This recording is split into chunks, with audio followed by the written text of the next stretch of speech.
بسم اللہ الرحمن الرحیم۔ اسلامی ہجری نیا سال شروع ہونے والا ہے۔ نئے سال کے موقع پر اس کی شروعات میں ہمیں کیا کرنا چاہیے؟ دنیا کی قومیں جب نیا سال شروع کرتے ہیں تو کس انداز سے کرتی ہیں وہ آپ کے علم میں ہوگا، اور وہ طریقے، وہ انداز شریفانہ ہیں یا غیر شریفانہ، مہذب ہیں کہ غیر مہذب، انسانی یا جانور پن والے، ہر شریف انسان اس کے بارے میں جانتا ہے۔ فضول پیسے خرچ ہوتے ہیں، دولتیں لٹتی ہے، عزتیں لٹتی ہے، آبرو پر دھبا پڑتا ہے، شرابیں پی جاتی ہیں، نائٹ کلب آباد ہوتے ہیں، اور نہ جانے کیا کیا خرافات ہوتی ہے۔ ہمیں نئے سال کے موقع پر کیا کرنا چاہیے؟ ہمیں اہل ایمان کے لیے الحمدللہ کامل نمونہ، احسن اکمل نمونہ نبی پاک صلی اللہ علیہ وسلم کا ہے۔ آپ صلی اللہ علیہ وسلم کی ایک حدیث سے اس کا اشارہ ملتا ہے، رہنمائی ملتی ہے۔ وہ یہ کہ اللہ کے نبی صلی اللہ علیہ وسلم جب ہر مہینے کا نیا چاند دیکھتے تھے تو دعا پڑھتے تھے، اللہم اہلو علینا بالامن والایمان والسلامت والاسلام ربی و ربک اللہ۔ ابھی کچھ دعا کے الفاظ ہیں جو میں نیچے ڈسکرپشن میں لکھ دوں گا، آپ وہاں دیکھ سکتے ہیں۔ اس میں کیا مانگتے تھے اللہ کے نبی؟ اے اللہ، اس چاند کو طلوع فرما، ہمارے لیے امن کے ساتھ، سکون کے ساتھ، سلامتی کے ساتھ، اسلام کے ساتھ، ایمان کے اضافے کے ساتھ، برکت کے ساتھ، عافیت کے ساتھ۔ گویا نیا مہینہ شروع ہو رہا ہے تو اللہ کے نبی اگلی زندگی، اگلے دن یہ عافیت والے، سکون والے مانگ رہے ہیں اور ایمان کے اضافے کی دعا کر رہے ہیں۔ نبی پاک صلی اللہ علیہ وسلم کی ایمان کی سطح کیا ہوگی ہم تصور بھی نہیں کر سکتے، تو ہمیں کتنی ضرورت ہے اس موقع پر اپنے ایمان میں اضافہ کی، دعا کرنے کی اور اللہ سے التجا کرنے کی۔ تو جب نئے چاند کے موقع پر حضور یہ دعا کر رہے ہیں، اسی سے ہم یہ اشارہ لے سکتے ہیں کہ نئے سال کے موقع ہمیں یہ دعا بدرجہ اولیٰ مانگنی چاہیے، اور ان دعاؤں سے جو اللہ کے نبی نے مانگی ہے ہمیں یہ رہنمائی ملتی ہے کہ اگلے سال کے لیے اچھائی کے اعتبار سے، خیر کے اعتبار سے، بھلائیوں کی طرف بڑھنے کے اعتبار سے پلاننگ کرنی چاہیے۔ جس طرح حکومتیں آنے والے سال کے لیے بجٹ طے کرتی ہیں، ہمیں بھی آنے والے سال کے لیے نیکیوں کا بجٹ طے کرنا چاہیے، اور اس انداز سے ہمیں سوچنا چاہیے کہ محرم کا مہینہ ہے، انشاءاللہ اس مہینے میں اچھی عادتیں اپناؤں گا اور نگاہ کے گناہوں سے اپنے آپ کو بچانے کی کوشش کروں گا۔ پھر سفر کا مہینہ آنے والا ہے تو اس میں اپنی زبان کو کنٹرول کرنے کی کوشش کروں گا، اس کے گناہوں سے محفوظ رہنے کی کوشش کروں گا۔ اس کے بعد ماہ نور ربیع الاول حضور کی ولادت کا مہینہ ہے تو میں اس میں یہ کوشش کروں گا کہ ایک ایک عمل میرا سنت کے مطابق ہو جائے۔ اس انداز سے آپ پلاننگ کر سکتے ہیں۔ یہ حضور کی اس دعا سے ہمیں اشارہ ملتا ہے کہ اگلے سال کے لیے پلاننگ کرو۔ یہ میں اپنی طرف سے نہیں کہہ رہا ہوں، حدیث کی مشہور کتاب مشکات ہے، اس کے عظیم شارح ہیں ملا علی قاری علیہ رحمت الباری۔ انہوں نے کتاب الدعوات میں اسی دعا کے ذیل میں فرمایا ہے کہ اس دعا سے پتہ چلتا ہے کہ جب حالات نئی گردش میں آئیں اور زمانہ نیا انقلاب نئی کروٹ لے تو ہمیں اس طرح کی دعائیں مانگنا چاہیے اللہ تعالیٰ سے، اور آئندہ کی پلاننگ کرنی چاہیے، اور اللہ کے سامنے یہ مانگنا چاہیے کہ اس میں ہمیں کامیاب بھی عطا فرما۔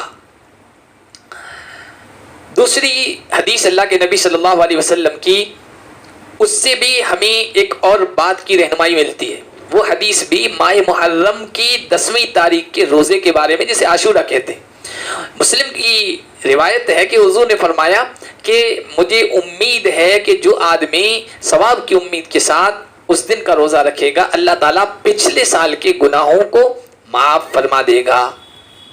محدثین نے یہ نکتہ بیان فرمایا کہ حضور نے یہاں پر پچھلے سال کا ذکر کیوں کیا ہے؟ تو انہوں نے یہ کہا کہ دراصل حضور صلی اللہ علیہ وسلم اشارہ فرما رہے ہیں کہ جب نیا سال شروع ہو تو ہمیں اپنی پچھلی زندگی کا جائزہ لینا چاہیے۔ ہمیں یہ دیکھنا چاہیے کہ کہاں اللہ کی اطاعت میں کوتاہی ہوئی ہے، رسول کی فرما برداری میں ہم سے کمی واقع ہوئی ہے، کہاں اللہ کے حق ادا کرنے میں ہم سے کوتاہی ہوئی ہے، اور کہاں بندوں کے حقوق کی ادائیگی کی ہم نے فکر نہیں کی ہے اور اس سلسلے میں کوتاہی کی ہے، اور کہاں اللہ کے نبی کی سنتوں کو پامال کیا ہے، پچھلے سائل کا پورا جائزہ ہمیں لینا چاہیے۔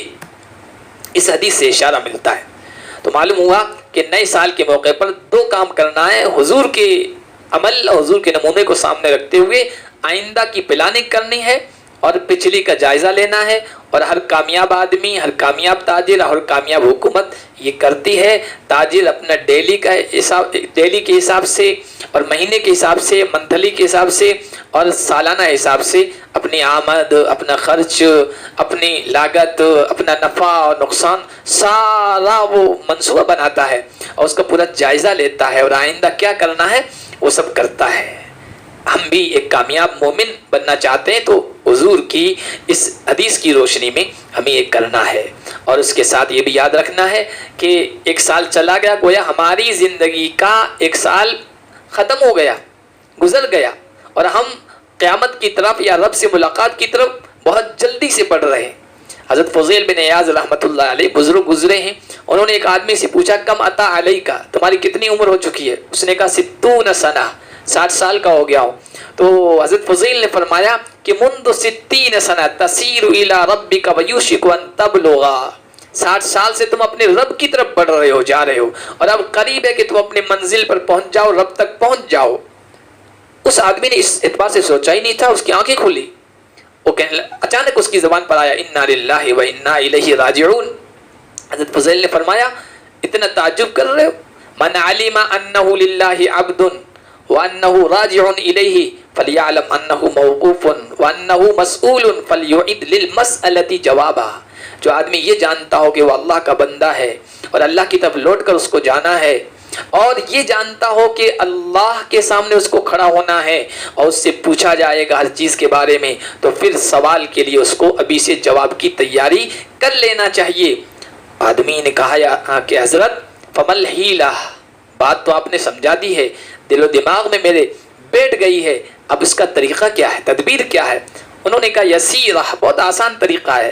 پوچھا وما ہی ہے، کون سا آسان طریقہ ہے؟ قال تحسن فیما بقی فیغفر لک ما مضی، اب آئندہ کی زندگی اچھی گزارنے کا فیصلہ کر لو، اللہ تعالیٰ پچھلی زندگی کے معاف کرنے کا فیصلہ فرما دیں گے۔ فإنک ان اسأت فیما بقی اخذت بما مضی وما بقی، لیکن اگر تم نے آئندہ کی زندگی اچھی گزارنے کا فیصلہ نہیں کیا ہے اور اسی طرح لاؤبالی پن میں زندگی گزار رہے ہو، تو پھر تو پچھلی کا بھی اور بعد کا بھی سب کا مواخذہ ہوگا اللہ کے یہاں۔ اللہ پاک اس انداز سے ہمیں سوچنے کی توفیق عطا فرمائے، اور اس دعا کے ساتھ ہم سال کو شروع کریں کہ اللہ اس نئے سال کو پوری ملت کے لیے خوشیوں کا اور مسرتوں کا پیغمبر بنا دے، اور اس نئے سال میں ہمارے انفرادی، اجتماعی، ملکی اور عالمی جو پیچیدہ سے پیچیدہ مسائل ہیں ان کو حل فرما دے، اور ہمیں اچھی زندگی کی طرف بڑھا دے، اور آئندہ کی زندگی ہمیں عافیت والی، سکون والی، نبی کی اطاعت والی عطا فرما۔